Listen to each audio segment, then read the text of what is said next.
Hello there, everyone. This is What's Your Deal with another commentary on Badwater. I apologize for taking so long to make these, but I'm very picky with what matches I want to do a commentary on, and I just want to make sure I find something that has a lot of meat to it, like a lot of things I can actually talk about.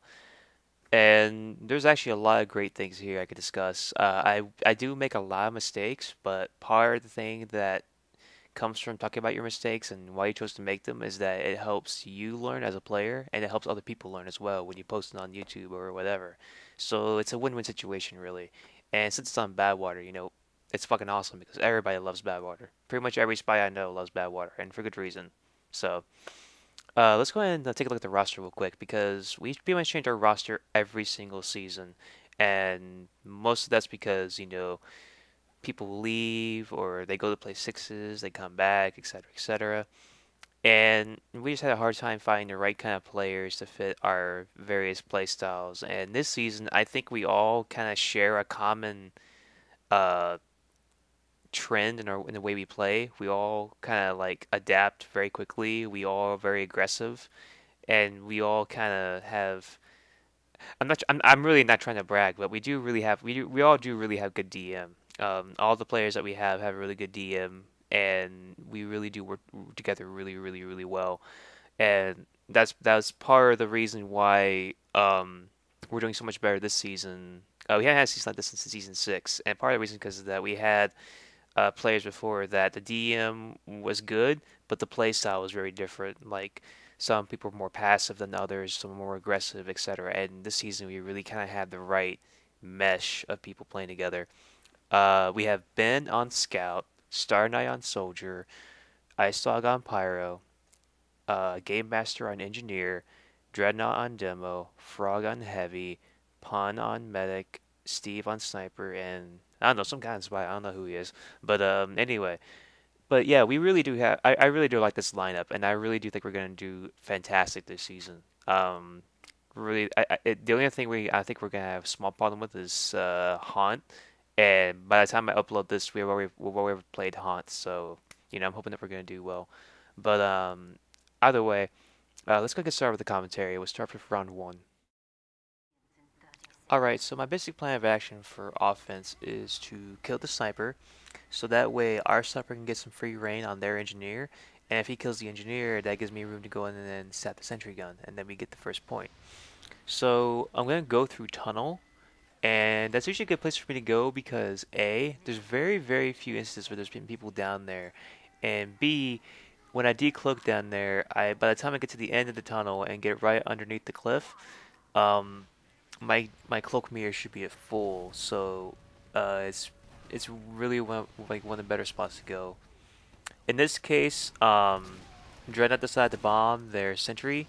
He does get the kill, and I decided to back out and go through Valley, and I decided to go ahead and go for their sniper, so that way our sniper has free reign. But one thing he does here, he kills Steve, and then he decides to go back. I think he's just trying to get some heals. No, actually, no. He had full health, so I don't know. Like, even now, it doesn't really make sense to me. Like, why he decided to go back? Because in every other scrim that we did, nice mid pick by Star here, by the way. In every scrim that we did, the sniper would get a pick, and he would stay there for just a little bit longer. He wouldn't like really retreat, So it really did throw me off that he decided to back out. But anyway, I go ahead and go for the sentry gun, and I decloak in this little spot, like by the edge of the cliff. I know he didn't see me here, but I like this little spot because the pyro very rarely checks there when he's up there, and the combo is like the only ones that can see me, and if my team is pushing in, the combo is distracted with mine. So it's a really great spot to get rid of the engineer and take care of everything. So. Um, I go ahead and go through here, go by the tracks, and get rid of their sniper, so we don't have to worry about him, slipping anybody on the cart. And then I go ahead and go to the top of the roof so I can make sure they can't have a chance to build the sentry gun, because they already got level 1 up, so I'll go ahead and try to get rid of that. I see the demo here, and I figure, alright, if I get rid of the demo, that gets rid of whatever sticky trap he might have, so it actually makes it really easy for my team to push up without an Uber. To do a dry push, as they call it, I guess. I'm not sure if that's the proper term, but that regardless, they can push up there, clear the roof, and not to worry about anything because it's just a level 1. it's not gonna do much damage to him. So he kills the heavy, he kills the medic, and he basically takes roof. So it works out really really well. So now we're on to three, and um, I'm gonna make a little note here. I kind of messed up with the ambassador right here. One, two, three. All those shots missed, and if I took my time to actually aim my shots, I could have had it. But I was panicking, I wasn't really thinking, and if you actually slow down and take your time, you'll get a lot better results. That's the thing that people need to remember with the ambassador: quality over quantity. It's not like with the revolver where you can shoot as fast as you can and get good results. You gotta really slow down with the ambi and get a feel for what the enemy's doing, like how they're moving, where their head's gonna be, etc. And I don't know how I got this med pick here. I really don't know. I guess he had to like stop to scratch his nose or something. I don't know, but like I missed the pick, and then he comes around and I get like a little quarter stab on him. So I don't know how I got that pick. I really don't. Like I'm just baffled by it, really. But regardless, my team can capitalize on that, so we start to get ready for a push, etc., etc. And we still haven't kept the card just yet. And once we manage to get the card, we get forward spawns. But I'm already on my way over there, so by the time I get there, it won't really matter. Excuse me. So now my plan of action is to go for the sentry gun because it's going to be either below the map room or it's going to be in the other spot right below the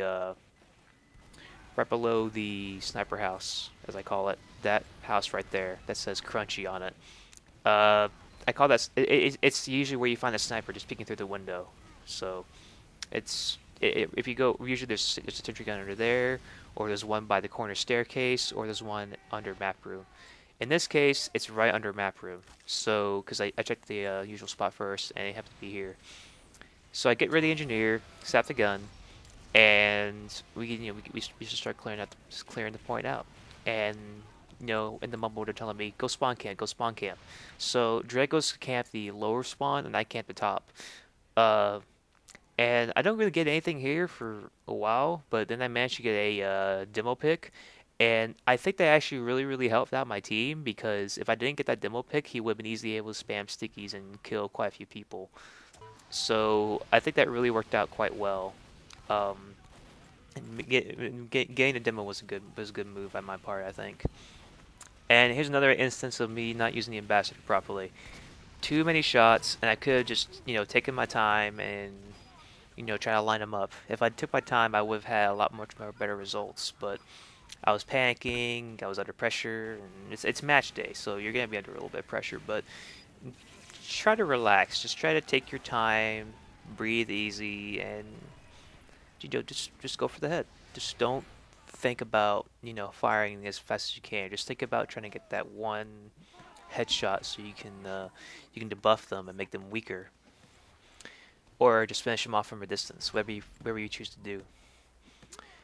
So I start this round off, and my goal for this round, since I'm on defense now, basically prevent them from pushing. I don't have to kill their. I chose to go here because I couldn't figure out what the medic gun they were running, so I tried to see if I can maybe see the medic, and I decloak over here because that way they're like, oh, he's disguised as a friendly pyro. They won't really know what disguise I'm using. So, and we get a huge lag spike here. And I was getting pissed because I thought we are going to like redo that whole round again. I'm like, no, because we had a really, really fast time. 5:06 is pretty decent. If you've seen the match between SNSD and the Syndicate, they get really fast times and that kind of level of play. So it's really, really good to get that kind of time, regardless. But yeah, my goal is to try to diminish their push, to kind of keep them from pushing out. So, whether it be killing the medic, killing the demo, getting rid of the teleporter, whatever it may be. I decided to wait here just to make sure I know where the mech is going. And because they popped the Uber right out the gate, so they don't have Uber charge. And they're on the cart, so I decided, alright, I'm going to go for the scout. And I missed the stab on the scout. Because I backed up just before I swing the knife, and it didn't register on server side, so that was a fault on my part. But if I did manage to get the scout in the cart, it would have really helped out my team because it would slow the cart down by quite a bit. And if I manage to get both the scout and the engineer, even better. So if you really just want to try to keep that cart as clear as much as possible, you want to try to keep them from pushing it. If you can't stop them from destroying your shit, you can at least stop them from pushing it. And I decided to go Deadringer here because I'm just trying to be a distraction because I know we're probably gonna lose. We're probably gonna lose Cliff here pretty soon, and my goal is to distract them to try to keep them from pushing the car as much as they can, and to keep them from getting to the roof. So it buys my team time basically. So I go up here to the cliff, and I don't know why he thought he didn't think I was a spy. I don't know. I guess it's because the thing about this team is that they actually were undefeated in Iron in UGC, and I'm guessing that the medic that they have was just he wasn't used to it. I guess I don't know. Like I really really don't know. Maybe he was off or something. I don't know. I just don't think that the medic was that bad. I think maybe there's just other factors that kind of go into it. I just don't. I just don't believe that's ever that simple. Basically. So I decided to go up to Cliff again because it worked before, and I'm going to try to see if we can maybe get the sniper or whatever. But they pop Uber here. I decided to wait, and I see the combo here, see the heavy, so I imagine the mech is right there by. And I tried to get the mech pick here, but he backed up just a little bit too far, and my knife missed. Tried to go for a headshot. I was actually really surprised I didn't get the shot right there. I thought I had it, but regardless, I missed. That would have been a really nice shot, though. I would have been really proud of myself if I got that. So I go for the cart, and I probably should have waited just a little bit longer so I can recharge my Dead Ringer, but regardless, I still managed to get the demo, so that means they don't have any stickies that launch onto the roof, so it works out pretty okay. And they're trying to push the cart down low, and they decide to, and then Dred's just gonna fucking destroy them. That's just Dred. That's how he does things. There's Scout and Engineer try to go through the little staircase there. I make a note of that, and I'm gonna stay on Dead Ring for a little bit longer just to buy my team more time. And since we lost the roof, we need to get time to build the sentry gun and the window on point 3. The reason why that's crucial is because it's only gonna be useful in that spot if it's a level 3 gun.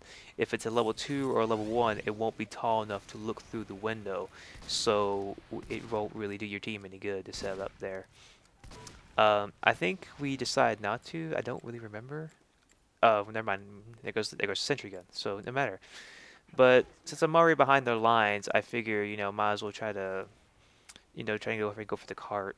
And I should have waited here to recharge my DR, but I don't. And it ends up costing me pretty heavily because the Met called me out and I get picked off. So I think I decided to go back to Invest Watch here. I'm not sure. I don't really remember.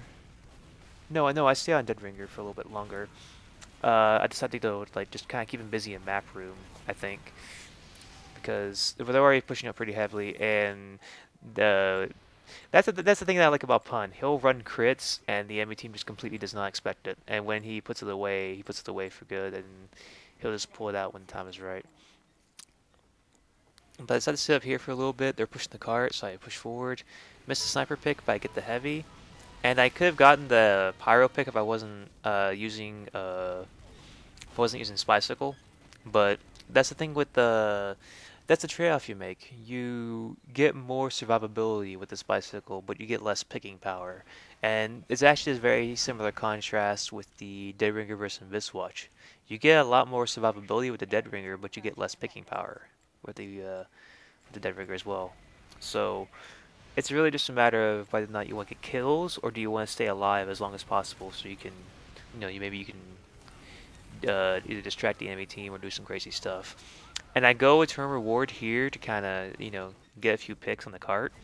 And I didn't get very many, but regardless, my team cleans up really, really well, so it all works out. And that's the end of round 1. On to round 2. Alright, so for the second round, I decided to go with the Eternal Reward initially, and there's no real reason really. I just figured maybe there's something I could do with this. Maybe there's a way I can make this work. I figured might as well just try and go ahead and go for it because we already have one round under our belt, and I'm pretty confident my team can uh, hold on the roof and hold last and hold the third point if things go south. I'm pretty confident like that we can do what's necessary to win. So the only real problem is that I can't check their meta gun, and I decide, you know what? They're probably gonna be running Uber because I mean this is Badwater. It's a stopwatch map. They're not gonna really be running crits to get rid of the sentry gun that's on the cliff. They may run it at other points, but I don't think they'd be ballsy enough to do it here. So I just tell Pun, hey, they're probably running Uber, and he hears the call. I decide to go over here, and what I'm gonna do is I'm gonna go cloak when the sub timer finishes, and then I try to go behind them and try to get their med. Now, I made the mistake of cloaking too early. Like, if I waited just a little bit longer, I probably could have gotten the Pyro or someone else as they came out, and I don't think anyone would have saw me. And they might have called it out in comms, but by the time I got there, it might have been too late. So, it could have worked out if I wasn't so aggressive. But, that's kind of the problem that I have. I tend to get uh, fairly aggressive under pressure, I think, as you probably noticed with my Ambassador aim in this match. I'm going to keep running into a reward, and just to see if I can make something work with it. I'm just going to keep going with it for just a little while longer. My goal here, now since they're pushing the cart, I'm going to try to get them off of it, but I'm going to take the back way in. I noticed a sniper over here and figure, okay, I might as well just kill two birds with one stone. I run into their spy here, and I have an accidental cloak and decloak here. My fingers kind of slipped, and yeah. And after this, I decided, alright, I'm going to go back to regular knife because this is just not working. So, yeah. And we really are kind of holding this pretty well, all things considered. We just lost the sentry, and we're going to hold it for just a little bit longer before we fall back to roof. And my initial goal now, alright, so they're probably going to be heading to roof here pretty soon, so what I'm going to do is I'm trying to get the med or, get whatever could possibly go up to the roof and, cause some damage. See the med here, decide to decloak. And I see the power here, and I don't want to risk, getting burned alive before I get to the med, so I decide to cloak, do a little illusion, and then I go back towards the corner staircase and see if I can get the med. I end up getting the heavy instead, and that's okay. I would prefer to get the med, but that's still a pretty decent kill. It at least kind of messed up their push a little bit, and I probably could have gotten out of that situation if I was running Spycicle, but I don't know. Ed Star, he did some real good work here, but he makes the mistake of shooting the rocket. I don't think there's anything he could have done about that. I don't think he realized the pyro was there until like the very last second, so it happens. So we lose roof, and let's have to go Dead Ringer to buy time for my engineer. Give him some time to get the level 3 up in the window because it's crucial on this third point here. And I think right here, I was going to go for the left, but I decided to go ahead and go right because I'm assuming they're going to try to go push from the right side instead of the left.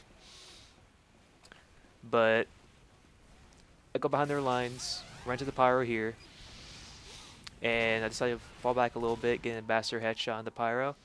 I decided, alright, so I'm going to go for the teleport since once I'm already back here, it'll slow him down. Alright, so I go for the teleporter. And really, at this point, I'm just trying to slow them down and just try to buy as much time as I can for the point.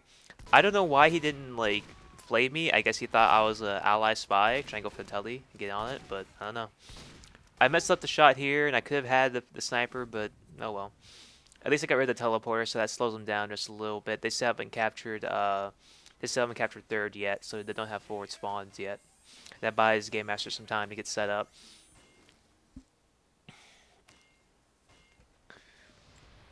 Alright, so I'm still running Spycicle and Dead Ringer, and usually the reason why I use that combination together is just to harass people. Like, after a lot of thought, I figured out that the Dead Ringer for my playstyle is just like a harassment, annoyance watch. It's not really the picking watch that I want it to be. I use the Invis watch for picks and Cloak and Dagger when they're really they're checking like they're spy checking like everywhere, and I can't go anywhere without being cloaked.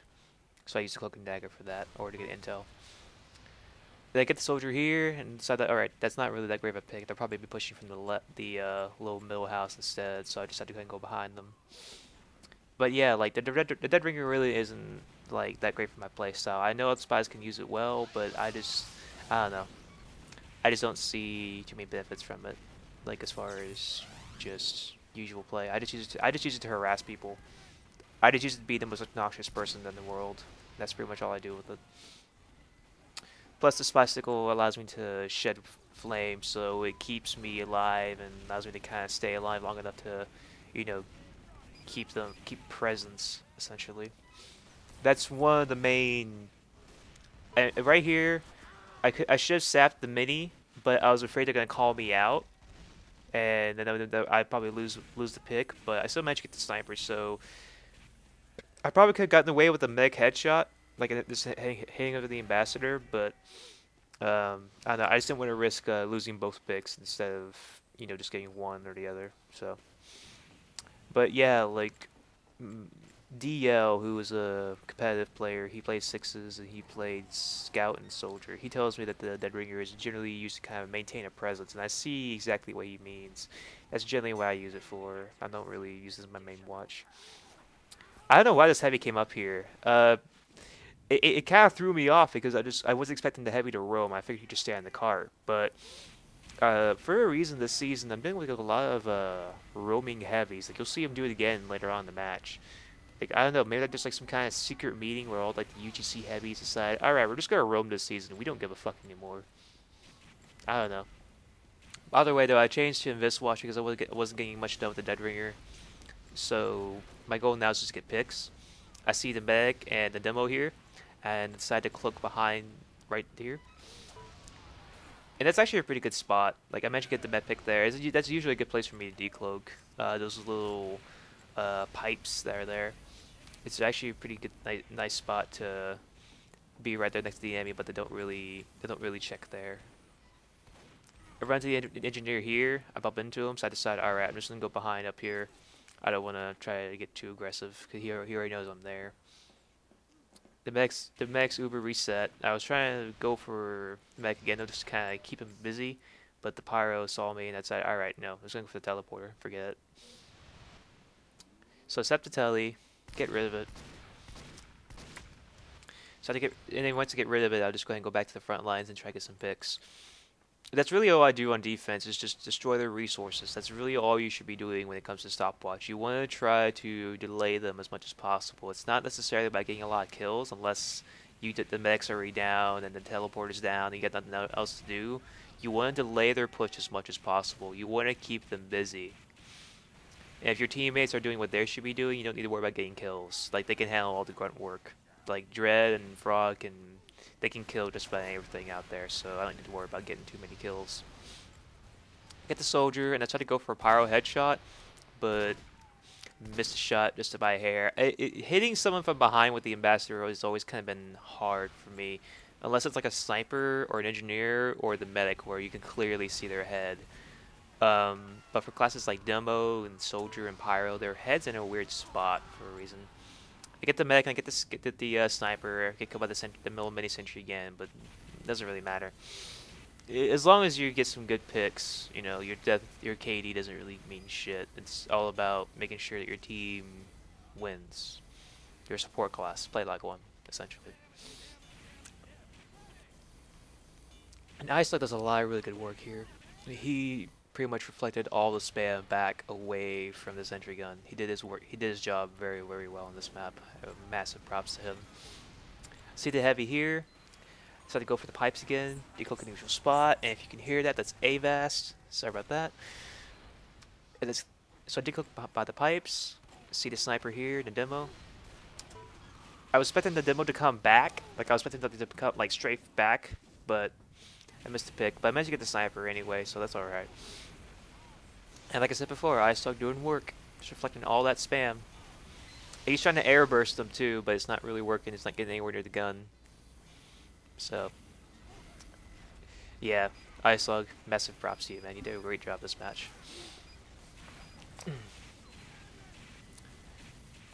Alright, so I'm back up. And I decided to go ahead and go back to Dead Ringer and Spicicle just to kind of harass them in the map room because I think Ben or Steve made a call. Alright, they're giving us trouble with the map, guys. So I decided to go ahead and go go to Dead Ringer's bicycle and try to, hide in my little spot that I like to use in there. I also decided to buy a black them on the cart. I decloak here, and decided to go ahead and go for the heavy and the sniper. Where else I can get in the cart? Just clear the cart out. And Ambassador headshot. So I got at least one this game. I got at least one.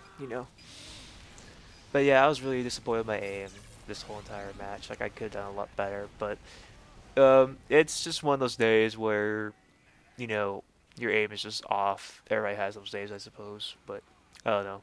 I just feel really disappointed in myself because I've been drilling on this map for like the whole week, and my ambassador aim was just shit. But I see a teleporter here, and it's just gonna try to either camp it or get rid of it. But the pyro like sees me right here. Like, I know he sees me through the window, so I'm just gonna back out. Like, okay, let's try to disappear. And thankfully, because I use the blind spots, he doesn't really see me move or leave. He just, I think he assumes I'm running a Vis watch. I don't think he knows I'm using Deadringer, so I use that to my advantage. I'm gonna get behind him, get rid of the teleporter. Teleporter goes down, and then just like go back to the front lines and start getting some picks because one, their medic probably still has charge, and two, um, um, the teleporter is gone. So now it's all just a matter of, okay, we gotta kill some people, so they have to take a nice long trek back from their spawn to the front line. And I was expecting the engineer to go through here, but he gets taken out by Frog, and I was like, okay, whatever. I see the heavy and the soldier camping here, like just camping our spawn hardcore. And I jumped down, and I should have stabbed the heavy right here. I should have gone for him, but I don't know. I just figured it'd probably be able to wait and see if I can get some more picks, like get like a whole group of them. But yeah, that was a really bad move on my part. I should have tried to kill the heavy, get rid of him, because he's like the only thing that's pushing that cart. I mean, look at that. He killed 3 of us. If I got rid of the heavy, we would have had a longer hold on that. But it's all right. We got 11 minutes and 17 seconds on the clock, so that's still a pretty damn. That's pretty easy time for us to beat. I mean, we had like, what was it, like 5:46 something before, and we could definitely beat that time. Like, in all the scrims that we did, we managed to get times like 6 and 8. So it's no big. We can definitely beat that, no problem. At this point, I'm just checking their. Well, I'm not doing it right now, but what I always do whenever a new round starts, I check the knife for the spy, see if you're playing spy sickle or. And here I'm just doing Suicide for Metal. It's just a joke in the mumble was like, Suicide for Metal, but it's blue. Who cares? Suicide for Metal. So it was just kind of an inside joke with us. Me, Game Master, and Iceland always kind of find those nice little inside jokes. Mm. A little touch of pepper there. And so yeah, like I said before, whenever I start up, I always check for the knife and I check for the metagun, because those are two really key things. It kind of helps you know what to expect from both those classes. I probably should start checking like the other loadouts more too. And this is another thing I need to point out. I go over here, and this heavy, like, the reason why he like even like got me to begin with, because the heavy is usually by further up from the sentry gun. Like, he's like literally like right by the cliff, and it's just really weird for him to be back there. He's so far back. I didn't expect that at all. And I probably could have gotten the sniper if I was, not being a dumbass. But I don't know, it just really threw me off. I'm just like, what the fuck is he doing back here? But other way, I see our mech is lit here. I decided to stick with him just to kind of give him a body. And I see our pyro goes with him. So I'm like, okay, well, he has protection.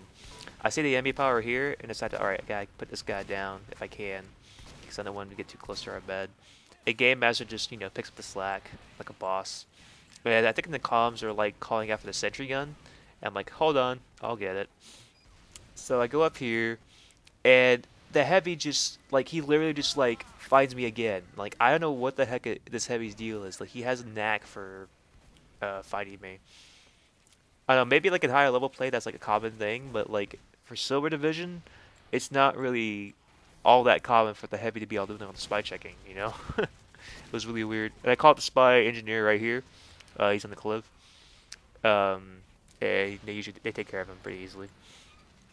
Now here they're calling out, okay, we need to get some picks here. So I see the sniper. Decided to go for him.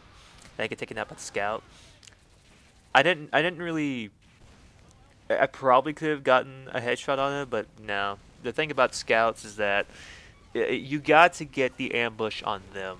If they ambush you as a spy, you're fucked. But if you ambush them as a spy, you actually win that fight. Like that's something that I've noticed as far as matchups go. If it's whoever gets the first shot advantage when it comes to scout versus spy. If you get them first, they're done. But they get you, you're fucked. And yeah, this is where I go like, all right, hold on, I'll get it. And I just kill the engineer and snap the gun. And like I said before, I use that little spot right there. It's a really nice spot to decloak if you're going with the sentry gun. And here I get the sniper and I get the soldier. I think no, I get the demo. But regardless, I did a lot of good work there, and we start pushing the cart. And I'm like, all right, I'm gonna go to the roof because my next goal is just to kind of clear the path for them. Ooh, excuse me. I see the heavy here. Get rid of him. It was kind of a nice. I was dead here. There's nothing I could do, but that clears the roof for my team because it's just a scout versus like, whoever made on the roof. And I'm kind of surprised I actually didn't kill him here. Like he hit him with the flare and he lit him up. So I don't know. That seemed kind of weird. Steve's AFK. He was there was a family bag he had to attend to. I don't know what it was specifically, but when he came back, he had some kind of talk he had to do, whatever. Probably a bit too much information, but a little Dr. Pepper here. All right, so they're pushing the cart. We got a little bit too low, but it's okay. They're starting to run into the enemy front. So I decided to go up to the top, get rid of the engineer in the window, decloak right over here. He starts wrangling it. Get rid of him. Heavy engineer goes down. I see the heavy. But I decided to go ahead and go for the sniper instead because I'm afraid he's going to try to pick the med. So I go over here, get the sniper, and right about here we have a pause because we found out that Steve was AFK, so we wanted to wait a little bit for him to get back. So we unpause, Steve comes back, and we continue the match. And I knew that demo was looking at me for, like, the pause was like 5 or 7 minutes or something like that. I knew the demo was looking at me for quite a long time, so I was pretty certain he knew exactly where I was. So I cloaked and ran away. And we had another pause like right about here, I think, as well. I think. Right there. There you go. And then we unpause, because I think that there was like some trouble that their mech was having or something like that. But regardless, I don't think they notice I'm here. I don't think Luke sees me. That's a scout. I don't think he notices that I'm here yet. But regardless, I decided to wait right here. Wait to see if I can get a pick. And I cloak and get behind them. I see the medic and the engineer. And I get taken out by the pyro because I cloaked too early. Or decloaked too early, rather. But Steve managed to take out their sniper so they could push up. And we're pretty much inching the car at this point. We're just trying to get as far as we can without getting killed. And I figure we're about to cap it, so I'll wait for forward spawn. And then I change classes. And go ahead and I get forward spawn and go back to the front. Dread just, Dread does his own thing. He does whatever the fuck he wants. That's just the general rule of Dread. He just does what the fuck he wants, and it works usually. I ran into like their whole fucking team in that corner there. That was miserable. And then the scout gets a domination on me. Oh my god. But Luke is actually. I did like playing with Luke though. He was our scout in seasons 7 and 8, and I really did like him. He was actually a really good player. He was just kind of quiet. That's my only real gripe with him. And I called the spy here, but it was a bit too late. But the medic at least heard the call, so that's good. That was what I was really worried about. Is the spy getting the med. Missed the stab with the demo, cloak. And that's generally what you want to do with the Invis Watch. You want to take one swipe, and if you don't get a kill, run. Fucking run. You don't want to stay too long. And the pyro was just there spy checking, so I figured, alright, might as well just go ahead and just get out of there because I'm not going to get any picks with that pyro's around. So I get the soldier, and all that's there now is Luke, scout. And Game Master takes him out, and I think Game Master's going to try to set up here, I believe. But, I don't know. I'm not able to see everybody's POV, so. But yeah, I'm still running a Vis Watch and regular knife. And my goal at this point is to kind of get rid of get rid of their engineer like I've been doing, and also get their medic or their pyro if I can. All right, so we got the window here, and the sentry gun goes down, and I'm thinking, all right, so now I just need to get rid of like all these people right about here, because there's just so many people on the cart right now. But they're heavy, you know. He doesn't really, he knows I'm a spy, so he takes me out. And at this point, I'm just thinking, all right, since the sentry gun is down, let's just. I'm thinking that I should just harass the engineer at this point. I just keep him from building. I decided to change loadouts to the revolver. I'm just gonna try to like snipe the sentry gun essentially with the gun. And I don't know. I never use the revolver, but like from what I can tell, like the reason why I haven't been able to use it really well because I'm aiming for dead center way too much, and I'm trying to hit. I'm basically trying to spam shots into them at dead center. But what you really want to do is if they're strafing to your left, aim slightly to your left, or vice versa. It's all about lag compensation and your position compared to theirs, not their position to you. You gotta compensate for your general. I can't explain it. I'm gonna have to show y'all at some point in the video. I can't really explain it right now. But either way, my goal here is to shoot the sentry gun, get rid of the sniper first, and then shoot the sentry gun. And we're already pushing in with crits, so I figure, alright, I'm just gonna go sap it. And that clears it out. And then I see the engineer here, try to gun him down, but didn't quite work out. And we start pushing the cart regardless, and the heavy and the engineer just they're managing to hold it kind of well. And I'm still gonna keep running the Dead Ringer and Spycicle, but I'm going back to the Ambassador to try to get some picks with it. So we get the cart like all the way towards the very end, and in my mind, I'm thinking, all right, you know what? It's better for me to just try to inch this cart in because the closer we can get it, the better. And it doesn't seem they're having very many people like on the cart. So I decided to just try to inch it in, just try to cloak by it and try to inch it all the way in as much as I possibly can.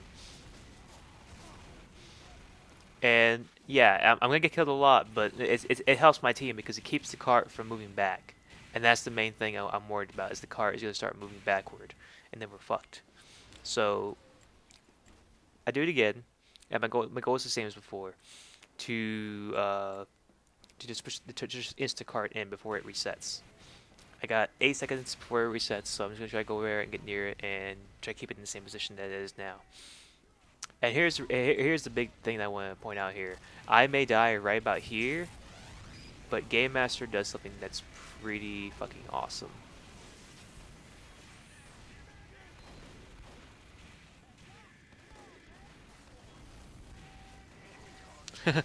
Okay, so that's the end of round two. And normally at the end of these videos, I do a whole, like sub-analysis of all the things I talked about. But I think most of the topics that I would just be discussing at this point, I've already kind of discussed to death. So I'll just kind of leave you with some things to think about.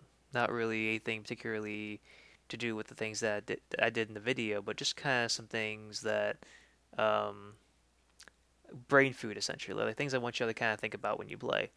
First of all, the ambassador. Um, Here's the key difference between the revolver and the ambassador. Revolver, raw damage as far as like DPS goes. It kills a lot faster than the ambassador because it's higher damage and faster fire rate, and you don't have to worry about taking your time with your shots. However, the ambassador has potentially more damage, like overall just more damage, and it's pretty simple to understand. If you can aim really well at the ambassador, you can get a headshot. That's one less shot you have to fire at the enemy to kill them. But if you can't aim very well, then it's one more shot. So the DPS, the kill time is a lot higher, is a lot slower. So what do you do with the ambassador? Like how do you really use it to its fullest potential? Um, it's really just a matter of understanding what aim is. It's tracking, twitch, strafe, and prediction. Uh, Tracking is just what it sounds like. You're tracking the movement of the enemy, while twitching is just, or twitch, flick, whatever you want to call it, it's just flicking your mouse at the enemy's head or whatever body part you want to shoot at. Um, To improve your twitch, I recommend playing Scout, Sniper, and just MGE with them or play them on pubs. For tracking, I recommend playing heavy or using the pistol with the Gunslinger Engineer. That's what AMC recommended to me, and it's given me some pretty good results. So, with those two things out of the way, let's talk about strafe and prediction. Strafe is where you mirror the movement of the enemy, where if they're strafing to your left, you strafe to your left as well. If they're strafing to your right, and you strafe to the right. And the reason why you do this is because it makes it a lot easier for you to line up your shots, because if you're mirroring their movement, all you have to do is aim just the spot next to their head. Not behind their head, next to it. If you're strafing to the left and you aim to spot just to the left of their head, your shot will count because of how lag compensation works. Um, and if you once you understand that concept and you start doing it, it becomes so much easier for you to line up your shots and you get a lot more better results. But you need to take your time. You can't just spam the ambassador and hope to God you get the shot. You really gotta slow down and just really analyze what the enemy is doing. And that brings me to the next thing, prediction. It's all about game sense. What do you think the enemy is going to do when they see a spy? What do you think they're going to do when they don't know a spy is there? It's just a matter of understanding what the enemy's thinking and what they're going to do next. Um, Another thing I want to talk about is my personal thoughts on the Inviswatch, Cloak and Dagger, and Deadringer and how they compare to each other. Um, the best way I can think to describe the playstyles between these three watches is a simple hawk, spider, and wolf analogy. Now let me explain. This is gonna sound nuts, but basically, the hawk likes to stay on the move, soaring through the skies, looking for potential prey. And once it's found its target, it swoops down, gets its prey, and then swoops back out. The Invis Watch is very similar to this in that you stay on the move, you go from place to place, go into different blind spots and safe spots. And when you see a target you want to go for, you kill them, you cloak and run away. You don't try to chain stab with the Invis Watch and Highlander. You just try to get that pick and then get out. And with the Cloak and Dagger, I compare it to the spider because the spider is it's a slow, patient predator. It moves from place to place and it sets up a sort of a web and it patrols the area within that web. And anything that is unfortunate enough to come within its proximity is dead. That's kind of how I see the Cloak and Dagger. I see it as a spider sort of watch, I guess. And with the Deadringer, I see that as like a wolf sort of thing. And what I mean by that is wolves don't like to hunt alone in packs. And that's more or less the same thing with the Deadringer. You don't want to use a Deadringer if your team isn't providing you with any distractions or anything for you to work off of. If they're not being aggressive and they're not being really, heavy on support, then you don't really have anything to work with. You're basically just going in, feigning, and the enemy knows you're there. I mean, it's pretty freaking obvious that it's a spy. But with the confusion of a push or an intense DM map like King of the Hill or something like that, there's a lot of distractions there for you to work off of, and you can really harass and just screw with the enemy. It's really, really easy for you to do that. So that's my personal thoughts on the three watches. The hawk is the Invis Watch, the spider is the Cloak and Dagger, and the wolf is the Deadringer. That's how I see it. Take from that what you will. You can see that as just some crazy weird analogy, or you can kind of see it as kind of a way to how each watch is used and how you should think about how you would use them. And that's really just all I want to say. I don't really have anything else to talk about. I think my mistakes in game kind of speak for themselves, and um, I think I definitely think there's a lot of things I could have done better. But considering that my team won, regardless, it's really just nitpicking. It really is. When you're playing a support class, the only thing you should really be worried about is ensuring that your team gets the victory. That's the most important thing. Your KD doesn't mean anything. What matters is that your team's, you know, your team's win is secured essentially. So, yeah, thanks for watching. I hope you guys enjoyed my commentary. I hope I didn't bore you to death, and hope to do some more in the future. Thanks for watching, and good night.